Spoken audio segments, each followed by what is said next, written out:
दोस्तों नमस्ते। दोस्तों आपको बता दें कि रितेश पांडे के फैंस के लिए बहुत ही दुखद खबर है। जी हाँ दोस्तों, तो बने रहिए, आपको वीडियो में सारा चीज़ आपको बताएंगे कि यह एक्सीडेंट कैसा हुआ है।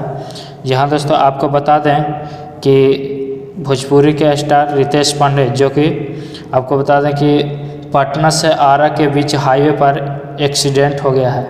जी हाँ दोस्तों, इनका एक्सीडेंट हो चुका है और पता चला है कि इसमें इनके साथ 4 लोग और थे, जो कि उनको भी कुछ चोट वगैरह लगा है। जी हाँ दोस्तों, लेकिन खुशी की बात यह है कि अभी फ़िलहाल जो है रितेश पांडे जी का कुछ नहीं हुआ है, वो ठीक है और ज़्यादा कुछ चोट नहीं लगा है दोस्तों। लेकिन आपको बता दें कि एक बहुत ही बड़ा घटना हुआ है जो कि हाईवे पर है और आप देख सकते हैं कि कोई गाड़ी, शायद गाड़ी ही टक्कर मारा है, जो कि आप गाड़ी की हालत से आप देख सकते हैं। दोस्तों आप रितेश पांडे को भी देख रहे होंगे कि वहाँ पर कॉलिंग करके बात करते हैं। जी हाँ दोस्तों, और देखिए आगे का अपडेट आपको इसी चैनल पर मिलेगा। तो चैनल पर आप पहली बार आए हैं तो चैनल को कर लीजिए सब्सक्राइब और आगे का वीडियो आपको दिखाएंगे कि क्या क्या हुआ है।